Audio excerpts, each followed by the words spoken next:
Bismillahirrahmanirrahim. Assalamualaikum warahmatullahi wabarakatuh.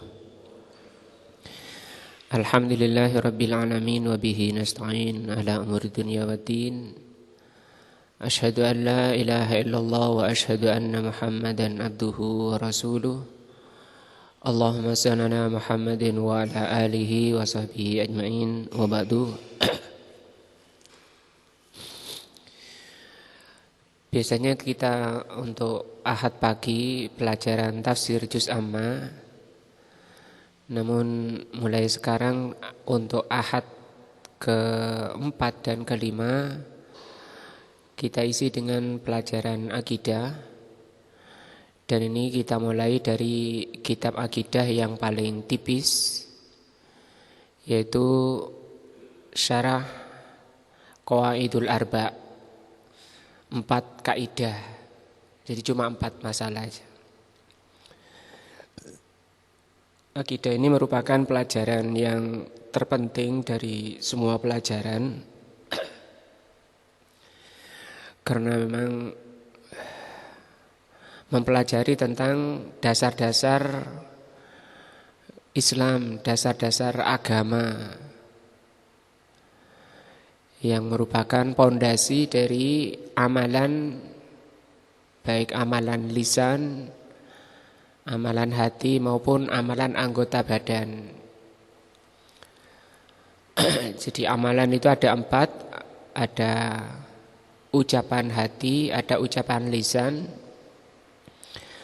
ada amalan hati, dan ada amalan anggota badan. Maka nilai amalan tadi tergantung dari akidahnya, tergantung dari pondasinya. Artinya orang yang misalnya kurang dari akidahnya, kurang mendalam akidahnya, nanti nilai dari amalan anggota badannya, amalan lisannya itu kurang, nilainya berkurang. Maka pelajaran akidah adalah pelajaran yang paling bermanfaat bagi agama seseorang. Artinya juga bahwa setiap kita itu lebih membutuhkan pelajaran akidah. Pelajaran akidah itu pelajaran yang lebih dibutuhkan oleh setiap kita daripada fikihnya. Jadi fikih itu harus dibangun di atas akidah. Dan alhamdulillah kita sudah mempelajari sekian materi akidah. Dan di sini di Masjid Ar-Rasyid ini kita mulai dari kitab akidah yang paling tipis dulu, yaitu Qawaidul Arba'. Muqaddimah dari beliau. Bismillahirrahmanirrahim. As'alullaha al-karima. Saya memohon kepada Allah yang mulia, Rabbal arsyil azim, Rabbnya arsy yang besar, an yatawallaka fid dunya wal akhirah, agar Allah Subhanahu wa taala menjagamu di dunia dan di akhirat.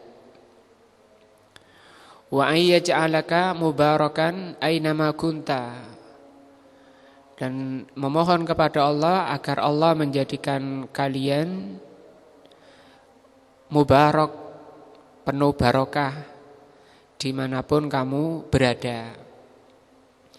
Wa ayyaj'alaka, dan aku memohon kepada Allah agar Allah menjadikan kalian mimman idza utiya syakara, tergolong orang kalau diberi bersyukur, wa idzabtuliya sabara, kalau diuji bersabar, wa idza adnaba istaghfara, dan kalau berbuat dosa istighfar.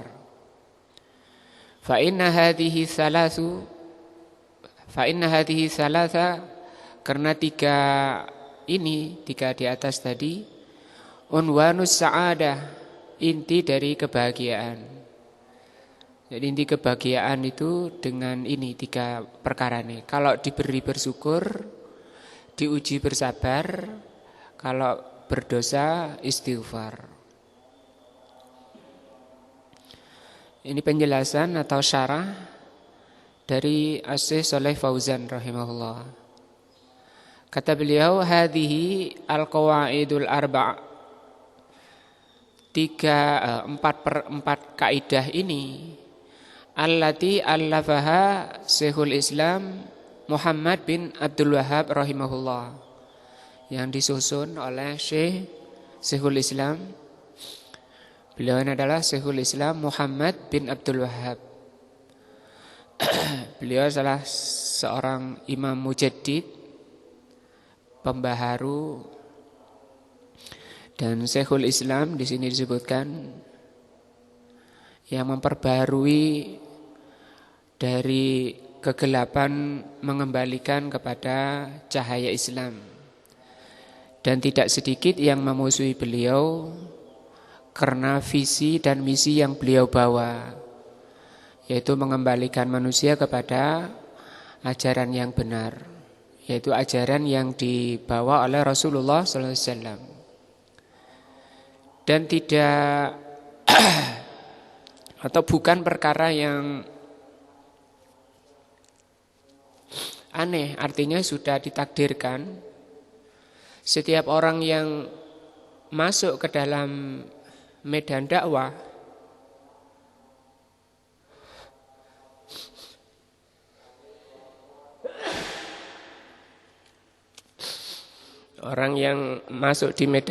mengembalikan manusia kepada kebenaran pasti akan dimusuhi banyak orang. Karena kebanyakan manusia tidak menyukai kebenaran. Nauzubillah. Termasuk beliau ini. Termasuk juga di negara Indonesia tidak sedikit yang membenci beliau. Dibencinya juga bukan karena alasannya juga tidak benar, tapi karena visi yang beliau bawa, misi yang beliau emban, yaitu mengembalikan kepada kebenaran. Dan itu tidak masalah bagi beliau dan juga tidak masalah bagi kita. Karena memang prinsip kita adalah menginginkan kita ini berjalan di atas kebenaran. Karena itu memang sudah sunnatullah, ketentuan Allah. Barang siapa yang memegang kebenaran pasti akan dibenci banyak orang. Sebagaimana sabda Rasulullah SAW, ya'ti zamanun al-qabidu bis sunnah kaqabidil jamar. Orang yang berpegang pada sunnah seperti orang yang memegang bara api. Mungkin itu sedikit apa yang beliau alami, permusuhan-permusuhan yang dihadapi oleh beliau pada masa hidup beliau. Padahal mari kita lihat kitab beliau yang paling kecil, dari awal sampai akhir, apakah ada yang bertentangan dengan nas untuk kita tinggalkan atau bagaimana, kita lihat. Kata beliau, hiya risalatun mustaqillatun. Qawaidul arba ini merupakan risalah atau tulisan tersendiri. Lakinnaha tudba'u ma'a salasatil usul. Hanya saja dicetak bersama salah satu usul. Salah satu usul juga karya beliau. Tapi di sini tidak dipelajari salah satu usul, cuma yang dipelajari qawaidul arba. Biasanya dicetak oleh percetakan itu jadi satu. Min ajlil haja ilaiha. Kenapa dijadikan satu? Kenapa dipisah? Karena kebutuhan yang sangat. Litakuna fi mutanawuli aidi talabatil ilm, untuk lebih mudah difahami oleh penuntut ilmu. Judul kitabnya adalah Qawaidul Arba, 4 kaidah. Al-qawaidu Jam'u qaidatin. Qawaid itu jamak dari qaidah. Kalau ini sudah menjadi bahasa Indonesia disebut kaidah.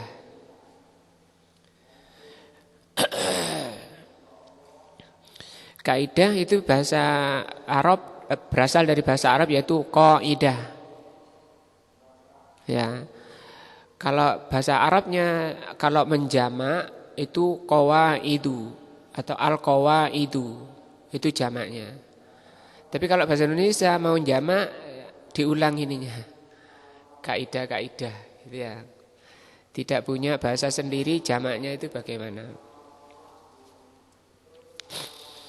Wal qaidatu, apa itu qaidah? Hiya al-aslu. Qaidah itu artinya dasar. Alladzi yatafarra'u anhu masailu katsiratin. Yang namanya kaidah itu adalah dasar yang bercabang dari dasar itu banyak masalah. Au furu'un katsiratun, atau banyak cabang-cabang. Nah, itu disebut kaidah. Jadi dari 4 kaidah ini nanti menimbulkan cabang-cabang. Makanya disebut kaidah. Wa madmunu hadhil qawaidul arba', apa isinya dari kitab tipis ini? 4 kaidah ini. Alladzi dzakaraha Syekh rahimahullah, yang diterangkan oleh Syekh di sini adalah ma'rifatut tauhid wa ma'rifatus syirki.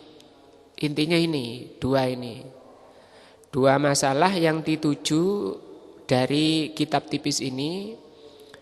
Jadi itu harapannya nanti setelah kita selesai membahas kitab ini, kita mengerti 2 perkara ini, yaitu apa? Mengenal tauhid dan mengenal syirik. Wa ma hiya al-qaidatu fit tauhid, apa saja kaidah dalam tauhid, itu akan dibahas. Wa ma hiya al-qaidatu fis syirki, dan apa itu kaidah syirik, dan nanti akan dibahas di sini. Li'anna katsiran minan nas, karena banyak manusia yatakhabbatuna fi hadhil amrain, banyak manusia itu salah, keliru di dalam masalah ini. Yatakhabbatuna fi makna tauhid, banyak orang keliru di dalam memaknai tauhid, tidak mengerti itu tauhid itu apa. Bahkan yang sering saya dengar, tauhid itu manunggaling kaula Gusti. Malah itu yang banyak saya dengar, tauhid itu apa? Manunggaling kaula Gusti, atau hululiyah, atau wahdatul wujud, menyatunya hamba dengan Allah. Itu namanya tauhid. Pernah ada seorang kiai nemui saya, sampean tauhidnya di mana dulu? Pertanyaannya begitu. Sampean tauhidnya dulu di mana? Oh, di Malang. Maksud saya kenal tauhid ya di Malang. Tapi yang mereka maksud itu tadi, ada riyadoh. Riyadoh itu latihan berupa zikir-zikir. Jadi tiap seminggu sekali riyadoh, latihan dalam rangka untuk menyatukan diri kepada Allah. Nah, dengan ritual-ritual, zikir-zikir yang bisa mengantarkan orang kepada tauhid. Apakah itu tauhid? Nanti kita lihat bagaimana yang benar. Wa yatakhabbatuna fi makna syirki, banyak orang keliru di dalam mengartikan syirik. Nah, sehingga banyak orang terjatuh pada kesyirikan dalam keadaan tidak sadar, karena tidak mengerti itu syirik.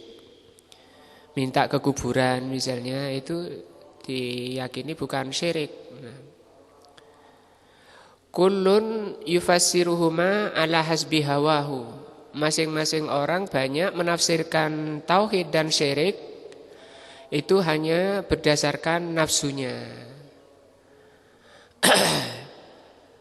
Nah ini bukan dasar, ini bukan dalil, namanya nafsu. Bahkan nafsu itu musuh yang harus dikendalikan, yang harus dimusuhi. Walakinnal wajibat, hanya saja yang wajib bagi setiap mukmin muslim, annana narji'u fi ta'kidina ilal kitabi was sunnah.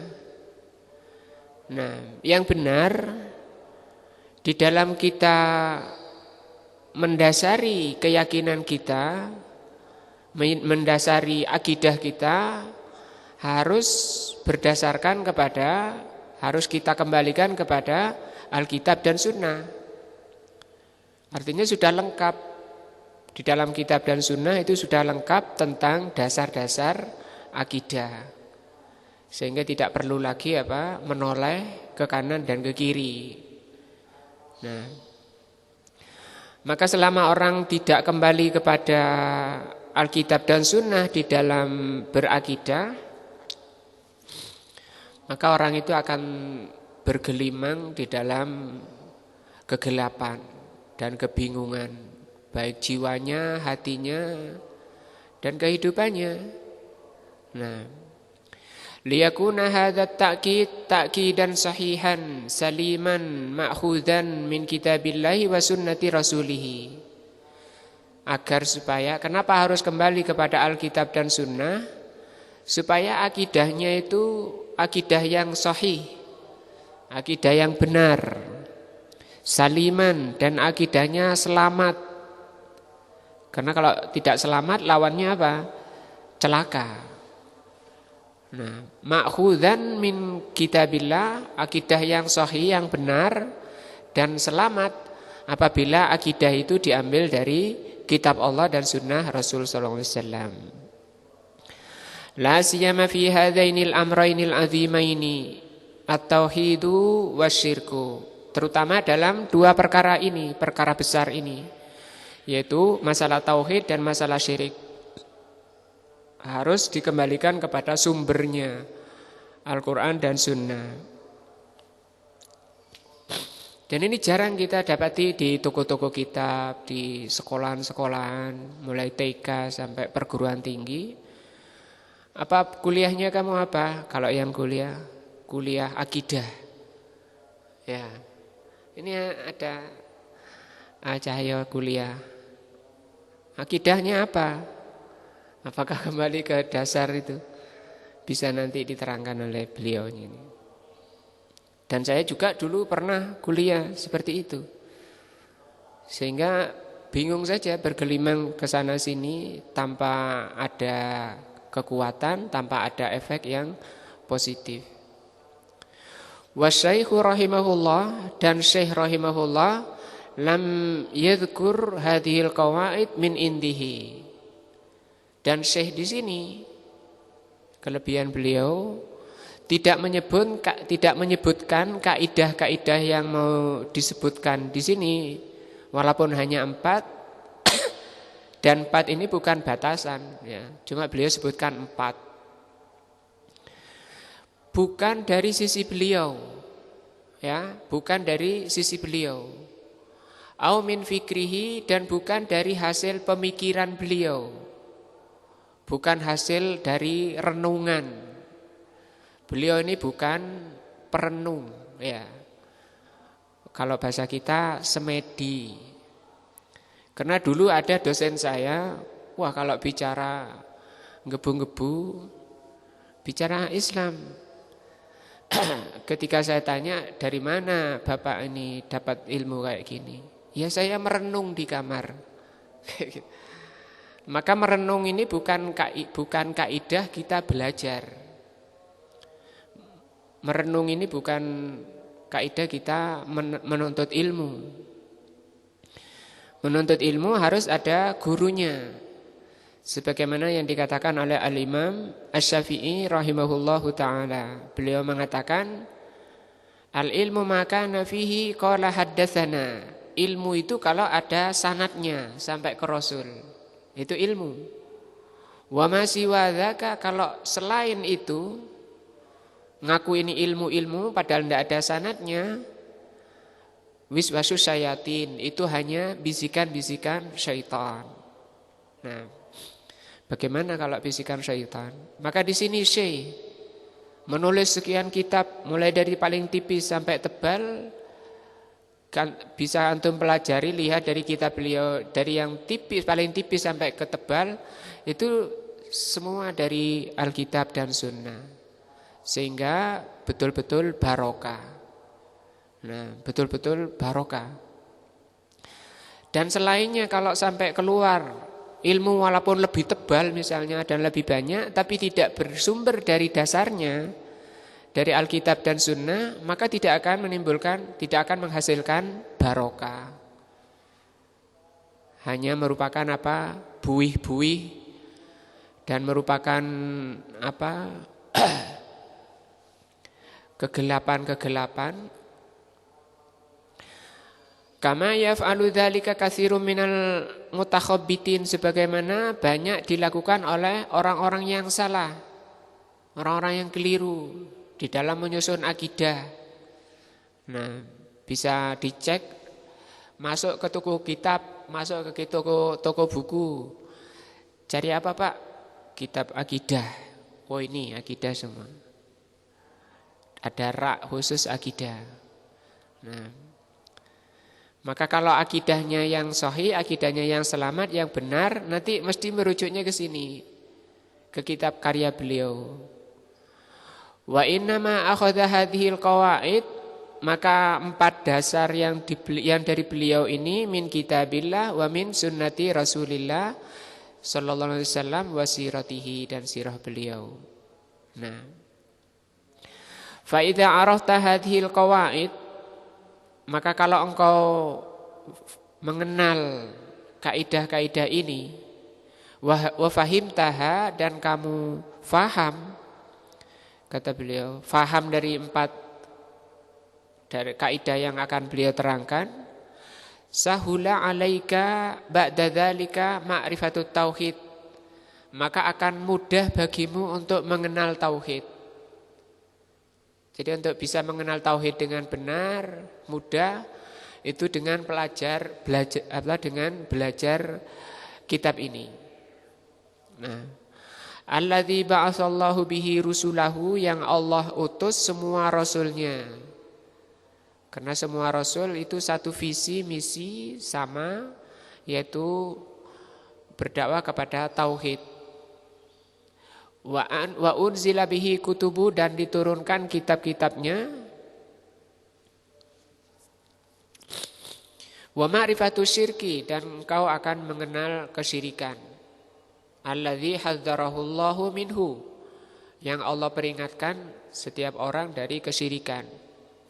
Wa bayyana khatarahu, dan Allah terangkan bahaya dari kesyirikan. Wa dararuhu, dan sama ya bahayanya, fid dunya wal akhirah. Jadi kita harapkan nanti setelah pelajaran kitab ini kita mengenal ini tauhid dan mengenal syirik, sehingga tauhid kita pegangi, kita gigit dengan geraham, yang syirik kita jauhi. Wa hadza amrun muhimmun jiddan, perkara ini adalah perkara yang sangat penting. Ya, tidak ada pelajaran yang lebih penting dari masalah tauhid. Makanya seorang dai dikatakan bijak ketika memulai dakwahnya dengan tauhid. Nah,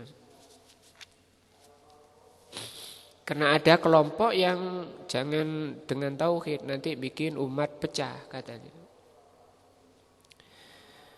Maka itu kesalahan. Wa huwa alzamu alaika, dan ini alzam itu lebih mengharuskan kamu min ma'rifati ahkamis shalah waz zakah.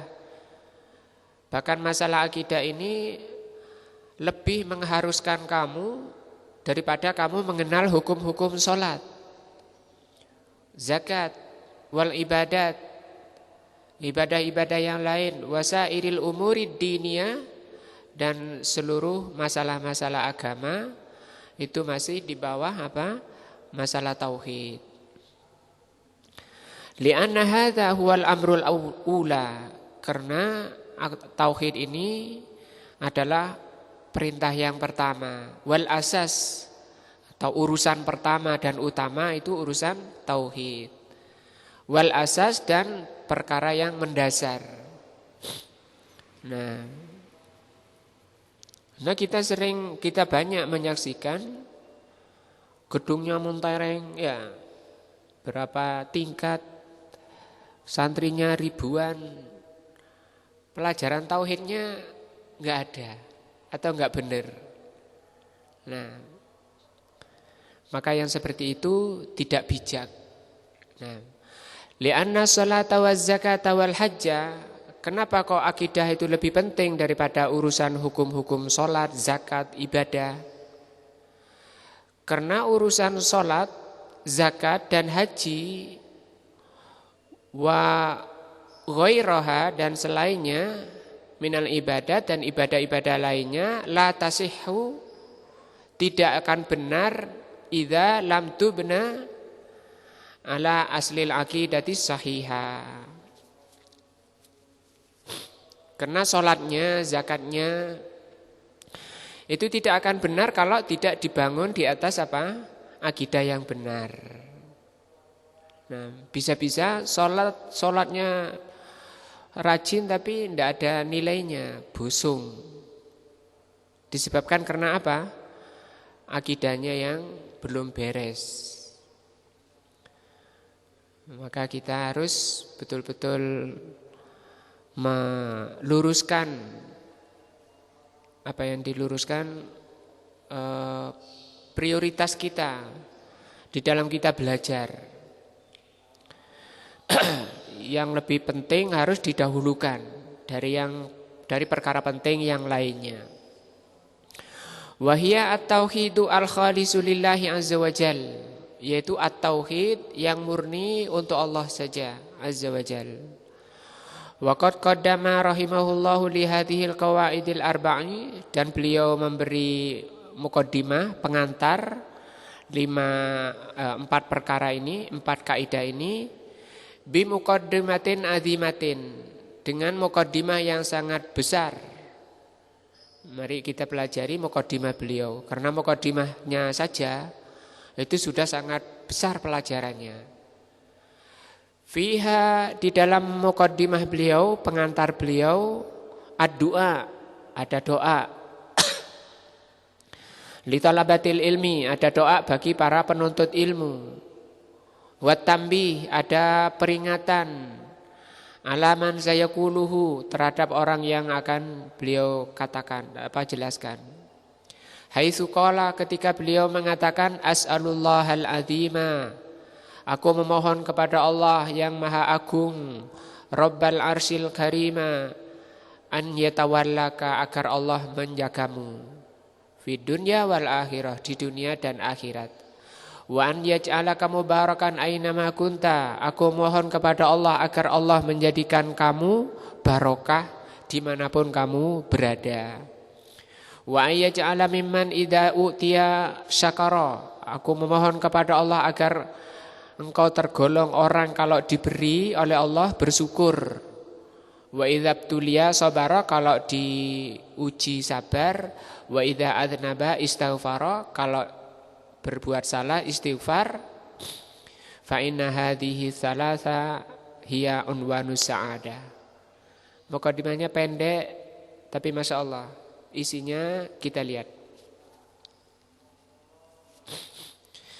Hadhihi muqaddimatun azimatun, ini adalah muqaddimah yang agung, pengantar yang sangat agung. Fiha du'aun minasy, isinya berupa doa dari Syekh rahimahullah, likulli talabi ilmin, bagi setiap penuntut ilmu, termasuk kita-kita ini. Ya ta'allamu aqidatahu yuridu bidzalikal haq, para penuntut ilmu yang mempelajari akidah yang benar.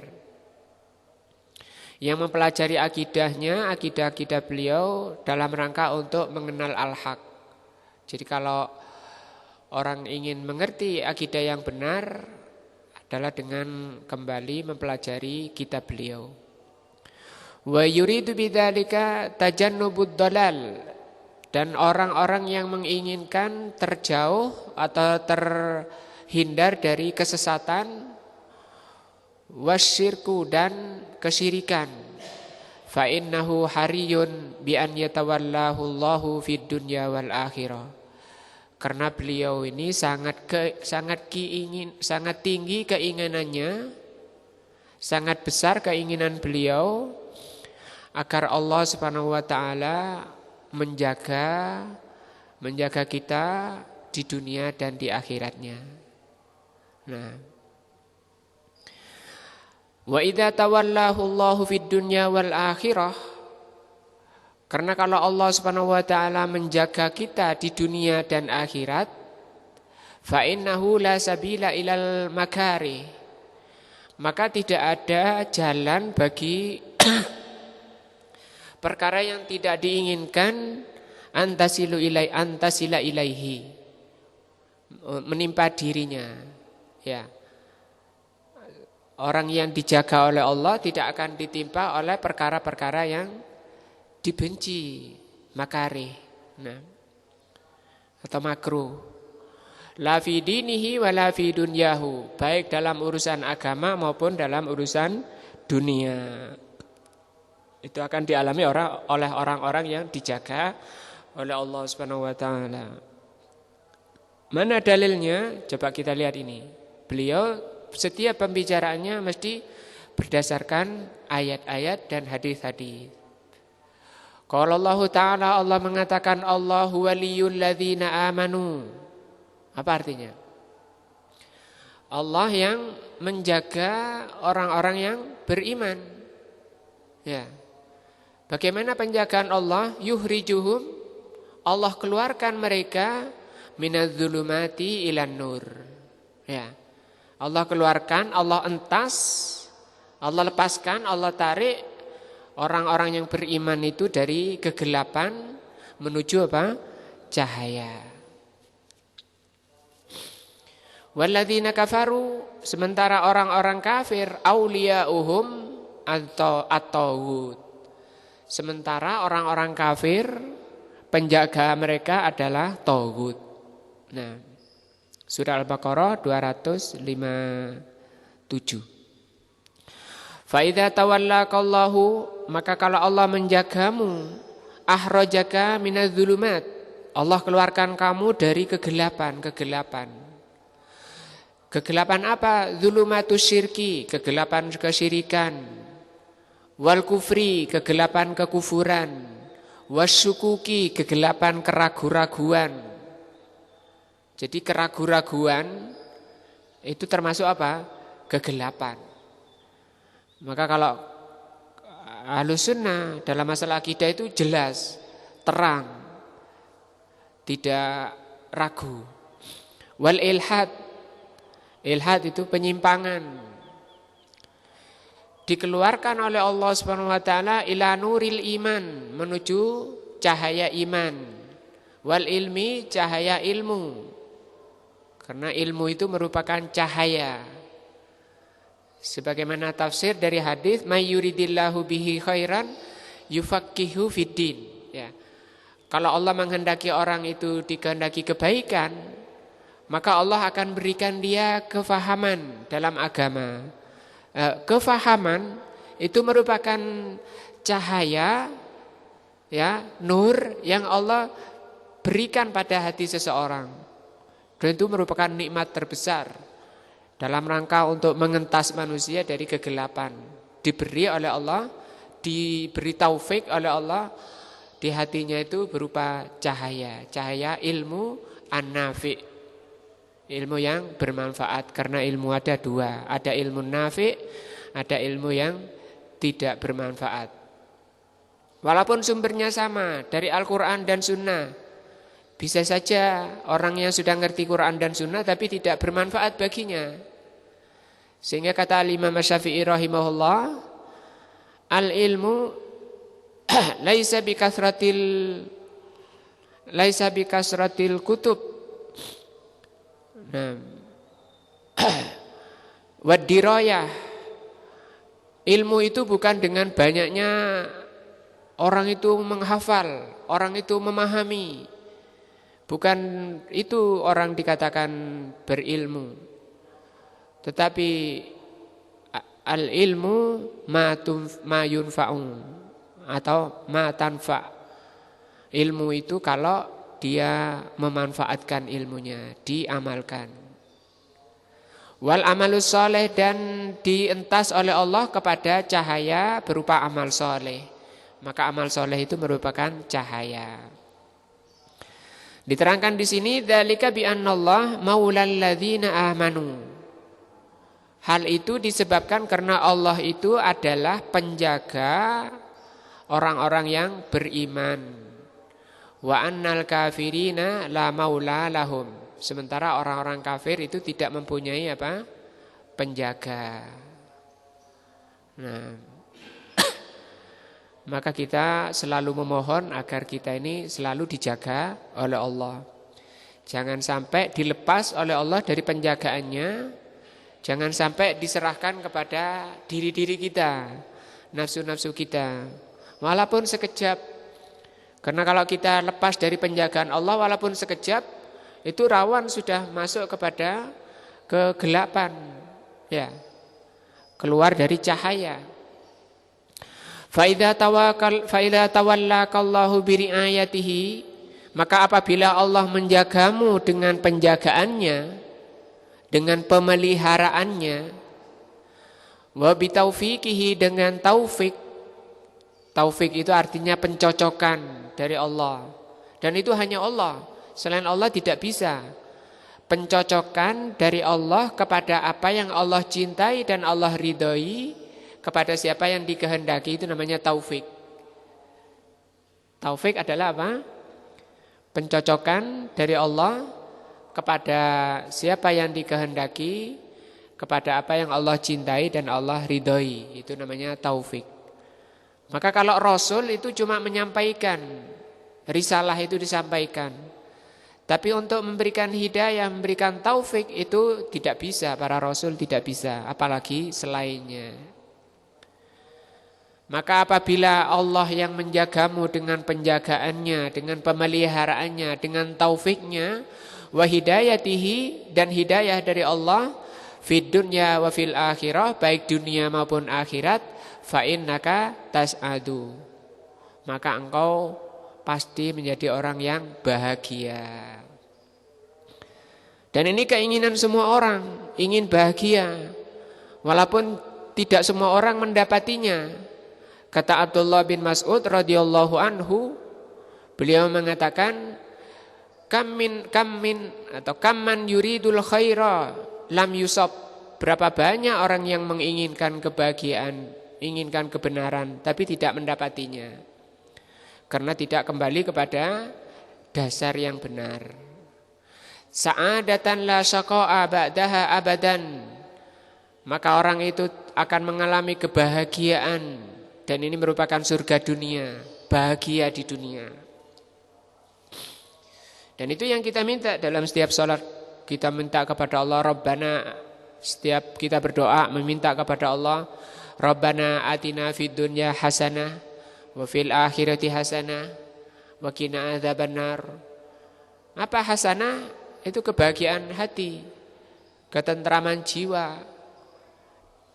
Nah, dan itu merupakan taufik dari Allah, yaitu kebahagiaan yang tidak tercampuri oleh syaqaq. Syaqaq itu bisa bermakna kesesatan, kebinasaan, kecelakaan. Nah, selamanya tidak akan tertimpa itu.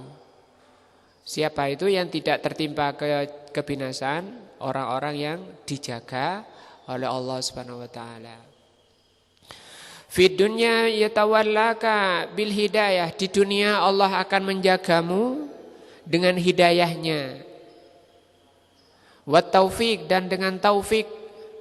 Wasyari alal manhajis salim.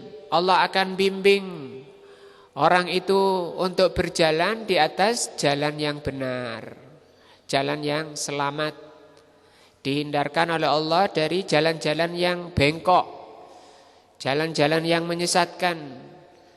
Nah, jalan-jalan yang tidak dibimbingkan oleh Allah dan Rasulnya.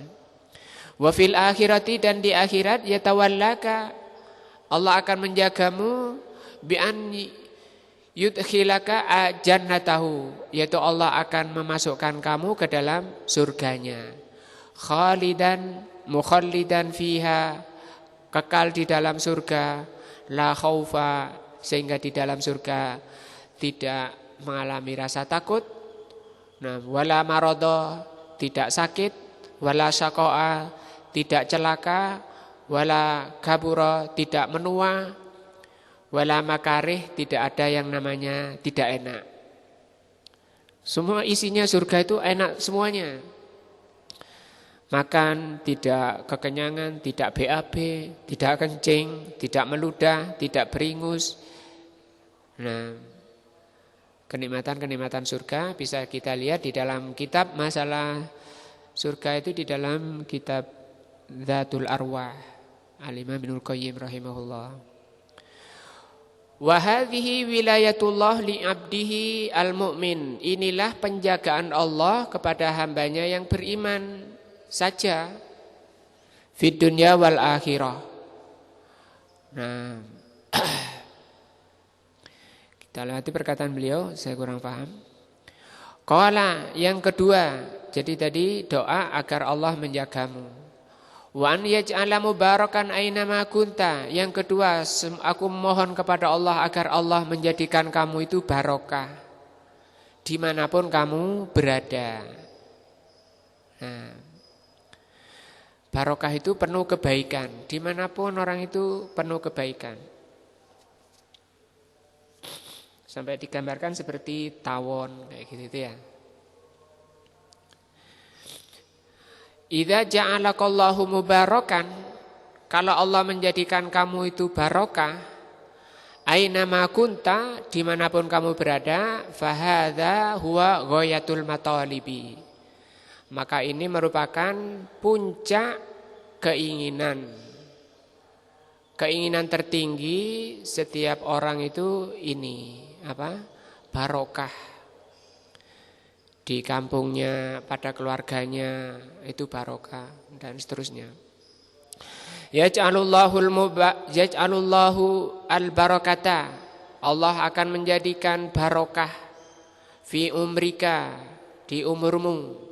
Umurnya penuh kebaikan. Umur itu artinya isinya umur itu adalah kumpulan dari detik-detik itu. Detik-detik menjadi menit, menjadi jam, menjadi hari, tahun dan seterusnya, itu umur. Kumpulan itu asalnya dari titik-titik detik itu. Itu penuh dengan barokah. Artinya setiap detiknya itu isinya kebaikan-kebaikan. Itu maksudnya umurnya barokah. Sehingga orangnya selalu jaga, selalu sadar. Tidak apa, lawannya jaga apa? Tidur, lalai, tidak peduli bagaimana nanti nasib dirinya. Padahal dia sedang berjalan. Berjalannya menuju ke belakang apa ke depan? Ke belakang, kata Ali bin Abi Thalib. Inna dunya irtahalatid dunya mudbiratan. Dunia itu berjalannya ke belakang. Nah, ya seperti dunia semakin lama semakin menjauh. Atau seperti kertas yang terbakar, makin lama makin habis. Demikian juga kita ini, kumpulan hari-hari kita ini, setiap hari kita lewati, maka hari-hari kita itu semakin apa? Habis. Bukan bertambah, makin habis. Nah, wal akhiratu irtahalat mukbilatan. Sementara akhirat itu berjalannya ke depan. Jadi dunia itu berjalannya mundur, menjauhi manusia, sementara akhirat itu yang akan menghampiri kita. Cuma anehnya kebanyakan manusia malah mengejar yang menjauh dan menghindar dari yang mau dihadapi, yaitu akhirat. Makanya Rasul mengatakan al-kaisu, orang cerdas, mandana nafsahu, orang yang mampu mengendalikan nafsunya, wa amila lima ba'dal maut, dan beramal untuk kematiannya. Beliau masih ditanya, manil aqyas, orang yang lebih cerdas lagi itu siapa ya Rasul? Rasul mengatakan al-aqyasu, orang yang lebih cerdas lagi, man aktsarahum lil mauti dzikra, orang yang paling banyak mengingat kematiannya. Wastidadan lahu, dan mempersiapkan diri, bukan hanya ingat tapi mempersiapkan diri menghadapi kematiannya. Nah, maka umur itu tidak bisa kita sembrono ya. Dibuang, dilewati umurnya, dihabiskan umurnya dalam kondisi tidak berisi kebaikan-kebaikan. Itu namanya tidak barokah. Makanya Rasul sallallahu alaihi wasallam mengatakan orang yang terbaik adalah orang yang panjang umurnya dan baik amalannya. Man tala umruhu wa hasuna amaluhu. Ahsanun nas, orang yang terbaik adalah, kata beliau, man tala umruhu, orang yang panjang umurnya dan baik amalannya. Jadi orang-orang sepuh, monggo bapak-bapak diambil pelajaran dari usianya. Jangan bangga karena usianya tua. Tua tapi tidak ada kebaikannya, itu tidak barokah, tidak baik. Bukan kebaikan ya. Tidak ada gunanya. Nah, maka yang dibanggakan bukan hanya umurnya, tapi isinya apa. Nah, itu makna dari barokah, umur barokah. Wa yaj'alal barakata fi rizkika, dan Allah menjadikan barokah dalam rizkimu. Demikian juga setiap kenikmatan itu ada dua kemungkinannya. Itu bisa menjadi minnah, kata Rasul, kata Al-Imam Ibnul Qayyim, menjadi minnah awil hujjah, atau menjadi hujjah. Itu kemungkinannya cuma dua. Demikian juga ketika orang itu berdiri di hadapan Allah, tidak akan memindahkan telapak kakinya kecuali ditanya dua perkara, masalah dunia itu, masalah rizki. Dari mana engkau dapat dan digunakan untuk apa? Dua soalnya. Maka kemungkinan dunia ini, rizki ini dua. Minnah itu berarti karunia, yaitu ketika kenikmatan itu menyebabkan orangnya semakin dekat kepada Allah. Artinya dia belanjakan hartanya itu untuk mendekatkan diri kepada Allah. Apa manfaat akhiratnya? Ya, manfaat akhiratnya itu apa? Maka dia keluarkan hartanya untuk akhiratnya. Itu namanya zuhud.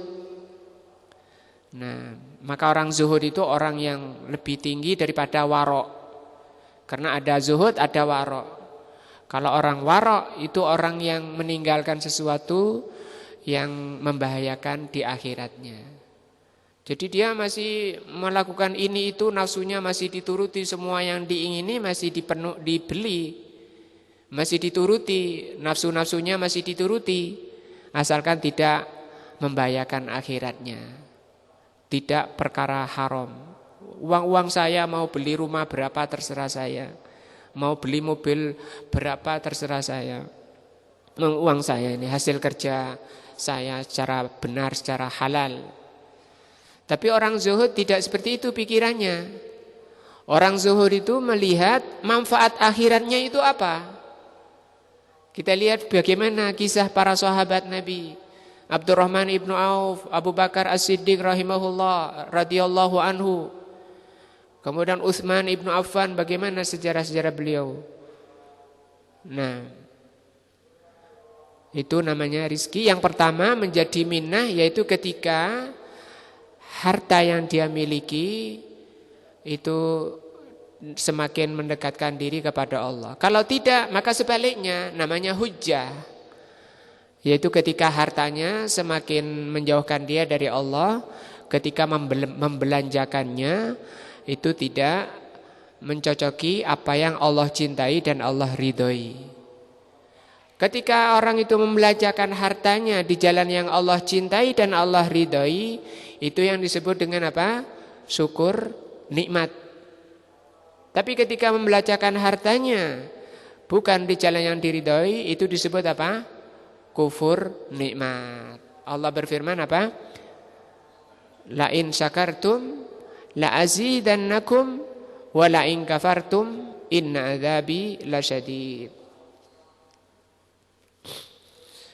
Maka ini menggugah hati kita, jangan pelit dari harta kita untuk dalam perkara yang Allah cintai dan Allah ridhoi. Nah, dan harta itu merupakan ujian, fitnah. Rasul mengatakan likulli nabiyyin fitnah, masing-masing nabi itu ada ujiannya. Wa fitnatu ummati al-mal, fitnah umatku itu harta. Sehingga banyak orang yang menghabiskan umurnya untuk mengumpulkan harta saja, lalai dari akhiratnya. Nah, maka dunia itu jangan sampai masuk di hatinya, dimasukkan di sakunya saja, atau di dompetnya, atau di ATM-nya aja ya. Karena kalau masuk di hati, dia akan berat, mengeluarkan berat. Walaupun sudah dikeluarkan, sudah dilepas dari tangannya, tapi karena hatinya berat, tidak ada manfaat, dia lepas dari tangannya. Ya. Karena sudah kadung mencintai, karena apa? Tabiat manusia itu tidak mau berpisah dengan sesuatu yang dicintai. Mau pisah dengan yang dicintai? Enggak mau. Nah, wa yaj'alal barakah fi ilmika. Semoga Allah menjadikan barokah di ilmumu. Itu tadi ketika ilmu itu diamalkan. Wa yaj'alul barakah fi ilmika fi amalika ini ya. Kok sama? Ini amalika ya, amalmu. Semoga Allah menjadikan barokah pada amalanmu. Wa yaj'alul barakah fi dzurriyyatika. Semoga Allah menjadikan barokah dalam keturunanmu, pada keturunanmu. Yang laki menjadi saleh dan yang perempuan salihah. Masya Allah itu, orangnya sudah meninggal tapi pahalanya mengalir terus. Karena setiap kesalihan, setiap amal yang dikerjakan oleh anaknya, otomatis bapaknya, orang tuanya dapat. Itu otomatis sudah. Apalagi anaknya berdoa, Rabbi firli wali walidayya warhamhuma kama rabbayani shaghira. Sampai dikisahkan oleh Rasul sallallahu alaihi wasallam ada orang yang disiksa di alam kubur kemudian berhenti. Sampai orangnya heran bertanya, "Ada apa ya Rabb? Kok berhenti yang biasanya saya dipukuli enggak disiksa?" Bidu'ai waladikas salih, dengan doa amal anakmu yang saleh. Sementara orang-orang sekarang muslimin banyak yang keliru ya. Dia lebih memprioritaskan kalau anaknya itu sukses dalam perkara dunianya. Yang sukses dalam perkara dunianya. Ya, ketika dituruti oleh Allah Subhanahu wa taala benar-benar sukses. Orang tuanya di Malang, bapak ibunya di Malang, umurnya sudah 70 tahun. Anaknya ada yang di Irian, yang satu di Sumatera sana. Yang perempuan dibawa suaminya, yang laki tugas di sana. Bapaknya sakit-sakitan. Ya. Enggak ada yang merawat. Wah, sudah diantar ke panti jompo. Nah, bayar sana. Apa itu anak yang soleh? salihah. Nah, tidak akan tega, tidak akan berbuat seperti itu waladun salih kepada kedua orang tuanya. Tapi untuk menghasilkan itu ya tergantung pendidikan orang tua, tarbiyah orang tua. Karena hasil itu merupakan hasil dari tanamannya. Kalau pendidikannya benar, hasilnya ya benar. Nah, udah tua-tua, tapi tidak ada yang ngurus dirinya. Paling-paling ya, nak WA-an sekarang, aku butuh ini, ya sebentar lagi datang kayak gitu. Tapi tidak ada anaknya. Pakai ini apa? Kan sekarang sudah musim pesanan-pesanan. Bukan itu. Anak yang soleh. Aina ma kunta tusahibukal barakah. Maksudnya di sini semoga Allah menjadikan barokah selalu menyertaimu, selalu mengiringimu. Barokah itu dimanapun kamu berada. Betapa besarnya doa ini. Semoga benar-benar Allah mengabulkan doa beliau dan Allah karuniakan pada diri-diri kita ini. Barokah selalu menyertai kita dimanapun kita berada. Ainama tawajjahta, kemanapun kamu mengarah. Wahada khairun azimun, dan ini adalah kebaikan yang sangat besar. Wafadlun, dan ini adalah karunia yang besar minallahi, dari Allah subhanahu wa ta'ala. Nah, belum selesai mukaddimahnya. Mudah-mudahan kita lanjutkan ahad depan, yaitu ahad kelima insyaallah masih depan. Kita akhiri dengan majelis. Subhanakallah bihamdika asyhadu an la ilaha illa anta astaghfiruka wa atubu ilaika. Wassalamualaikum warahmatullahi wabarakatuh.